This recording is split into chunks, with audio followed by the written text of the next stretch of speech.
Alhamdulillah, Allah masih mengizinkan saya menghirup udara.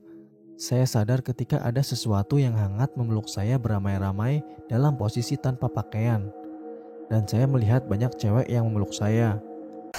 Selamat malam, selamat pagi, atau selamat siang. Jumpa lagi dengan mahasiswa siluman. Kali ini kita akan coba menceritakan pengalaman dari seorang pendaki yang bernama Dwi Wahyuningsih yang mengirimkan ceritanya melalui kolom komentar ketika ia mendaki di Gunung Sibuatan, Sumatera Utara. Namun sebelum lanjut ke cerita, seperti biasa tekan tombol subscribe dan bunyikan loncengnya agar kalian tidak ketinggalan jika ada cerita baru dari kami.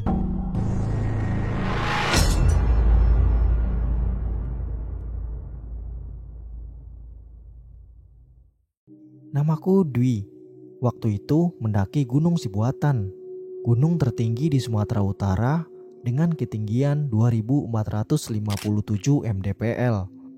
Saya berangkat bersama anak KPA. Kami berjumlah 21 orang dan berangkat naik motor. Sekitar jam 12 malam kami berangkat dan 30 menit kemudian kita berhenti di Simpang karena menunggu beberapa orang lagi. Jam 2 pagi kita ngumpul semua. Kami berdoa agar tidak terjadi apa-apa. Setelah berdoa, kita semua berangkat. Singkat cerita, jam 4 subuh sampai di base camp Sibuatan.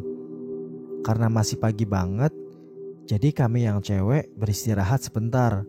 Sementara yang cowok masih duduk-duduk sambil merapikan peralatan. Karena saya kedinginan, jadi saya memakai sleeping bag. Waktu saya mau tidur, saya selalu gelisah. Gak bisa tidur. Perasaan pun mulai gak enak. Akhirnya saya memilih ngumpul bersama teman cowok lainnya. Dan perasaan saya juga masih gak enak. Tetapi saya bawa santai aja. Karena saya gak mau membuat teman-teman khawatir. Akhirnya sang fajar mulai menyapa. Kita semua kemas-kemas, sarapan dan berdoa agar pendakian kita ini aman dan pulang dengan selamat. Sekitar jam 8 pagi kita mulai berangkat dan sampailah kita di pintu rimba. Kita berhenti sebentar, ngambil air dan berdoa lagi. Setelah berdoa, ketua kita buat kesepakatan kalau yang cewek harus nyoba pakai carrier sampai shelter 1. Akhirnya kita semua sepakat dan saya kebagian carrier yang besar. Karena badan saya kecil, saya agak kesusahan. Ditambah sepatu saya yang licin. Entah kenapa mulai dari subuh perasaan saya makin gak enak. Saya berusaha menormalkan diri agar tidak terlalu kelihatan. Gak tahu entah beberapa kilometer saya sering berhenti. Dan waktu kita berhenti, saya dengar suara bisikan, "Kamu harus kuat ya sampai sana." Suaranya hilang bersama angin yang meniup kencang. Setelah mendengar suara itu, saya merinding dan saya mengajak anak yang lain untuk jalan dengan alasan tidak mau kelamaan di jalan. Dan akhirnya kita semua melanjutkan perjalanan. Sekitar 5 menit, teman saya bilang, "Wajah kamu kenapa pucat, Wi?" Terus saya bilang, "Gak apa-apa kok." Dia bilang, "Kalau capek, kita istirahat aja dulu." "Enggak kok, aku masih kuat." Karena memang aku belum lelah. Gak lama kemudian, aku melihat ke atas. Seketika di atas sudah banyak yang berterbangan. Bisa dibilang itu mirip peri kecil. Dan waktu aku ngedipkan mata sekali, mereka udah gak ada. Saya kebingungan karena saya menganggap itu binatang kecil. Gak lama kemudian, saya merasa pusing. Entah kenapa pandangan saya kunang-kunang. Waktu saya lihat ke atas, pohon-pohon udah bergoyangan semua. Terus kayak ada suara orang berantem dan suaranya sangat jelas banget, tapi gak tahu di mana. Terus seperti ada yang menepuk pundak saya. Seketika kesadaran saya hilang. Dan yang terakhir, saya cuma dengar suara, "Jangan ganggu dia." Habis itu saya gak ingat apa-apa.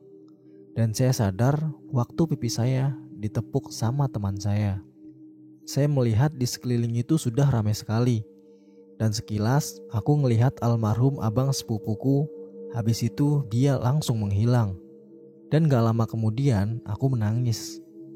Gak tahu kenapa aku menangis. Kemudian aku dikasih air putih untuk diminum. Temanku menanyakan, "Kamu kenapa?" Kalau capek, bilang, biar kita istirahat sebentar. Aku cuman bisa terdiam, gak bisa ngomong apa-apa karena buat ngomong pun rasanya sangat sulit. Dan akhirnya kami istirahat setelah lama istirahat. Dan akhirnya aku meminta madu ke temanku. Temanku pun mengasih. Akhirnya ketua bilang agar carrier yang aku bawa dibawa oleh pendaki lain saja. Akhirnya aku gagal bawa carrier sampai shelter 1. Setelah sampai di shelter 1, kami kena hujan. Memang keadaan waktu itu nggak stabil karena cuaca lagi nggak mendukung. Apalagi traksi buatan itu kalau udah kena hujan jalurnya licin, ditambah sama akar-akaran yang sangat besar. Singkat cerita, dari shelter 1 sampai mendekati shelter 5, kami masih kena hujan.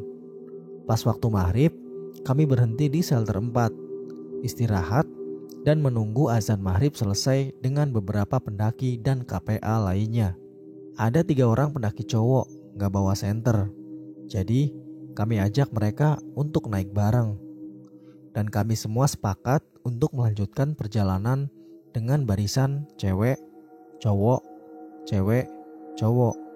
Dan harus terus berpegangan tangan karena trek yang sangat licin. Kami pun berdoa dahulu sebelum melanjutkan perjalanan. Dan saya mendapatkan barisan di tengah.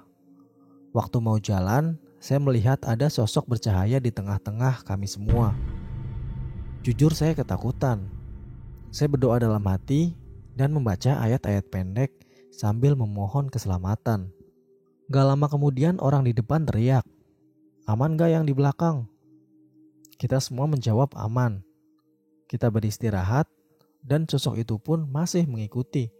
Sekitar jam 9 malam, saya mulai kedinginan. Pendaki cowok di belakang saya memegang tangan saya. Dia bilang, "Kak, kedinginan ya kak? Kabutnya tebal kak, pakai jaket saya aja." Dan akhirnya saya pun memakai jaket dari pendaki cowok itu. Badan saya bergetar ketika menuju shelter 5. Dan kita sebentar lagi akan sampai di puncak. Badan saya makin bergetar saking dinginnya. Saya pun menggenggam tangan cowok itu kuat banget. Ditambah asam lambung saya yang kumat, cowok itu bilang, "Kak, masih kuat?" Namun saya tidak menjawab. Cowok itu pun membalas genggam tangan saya erat-erat. Dan ketika saya menginjak tanah liat, saya terjatuh. Saya tidak pingsan, masih sadar dan masih mendengar mereka berteriak kepanikan. Ketua langsung memukul pipi saya dan dia langsung panik ketika dia lihat badan saya bergetar hebat. Saya masih sadar waktu itu. Saya masih mendengar kepanikan mereka semua. Saya masih terasa jika badan saya diangkat sama orang banyak. Tapi saya nggak bisa ngapa-ngapain. Saya hanya bisa terdiam. Saya masih merasa pusing. Kemudian saya memejamkan mata dan waktu saya buka mata, saya melihat abang sepupu saya sedang bertengkar dengan sosok hitam besar. Saya terus meneriaki abang saya. Saya datangi dia, tapi anehnya mereka seperti nggak melihat saya. Saya hanya bisa menangis ketika abang sepupu saya tergeletak di tanah. Waktu saya mau menghampiri abang saya mendengar suara bisikan, "Jangan ke sana." Seketika saya berhenti dan saya lihat lagi abang saya dan saya menghampirinya. Waktu saya mau mendekat, ada sosok yang narik saya menjauh dari sana. Saya terlempar ke jauh dan saya merasakan sakit di kaki dan saya nggak ngelihat apa-apa lagi. Waktu saya buka mata, yang pertama kali saya lihat itu bulan.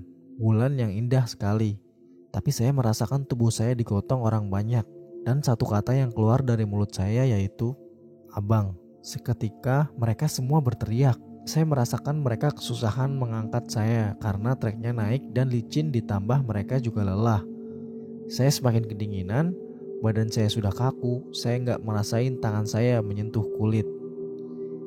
Saya berpikir saya kena hipo. Dalam hati saya cuma bisa berdoa. Jika memang waktunya saya akan meninggalkan, saya ikhlas. Saya serahkan semuanya kepadamu. Dan saya nggak ingat apa-apa lagi. Alhamdulillah, Allah masih mengizinkan saya menghirup udara. Saya sadar ketika ada sesuatu yang hangat memeluk saya beramai-ramai dalam posisi tanpa pakaian. Dan saya melihat banyak cewek yang memeluk saya. Saya langsung kaget dan menangis. Saya langsung bilang ke mereka, "Apa aku masih hidup?" dan mereka bernafas lega dan langsung memberikan saya air panas. Dan alhamdulillah paginya saya bisa melihat view samudera yang sangat indah di gunung tertinggi di Sumatera Utara. Dan saya nggak nyangka masih dikasih kesempatan untuk hidup. Begitulah pengalaman yang pernah saya alami ketika mendaki Gunung Sibuatan, Sumatera Utara. Saya nggak memaksa kalian untuk percaya. Saya hanya ingin berbagi pengalaman. Tulis Dwi Wahyuningsih dalam kolom komentar. Sekian dari mahasiswa Siluman. Sampai jumpa di video kami selanjutnya. Salam lestari, salam siluman.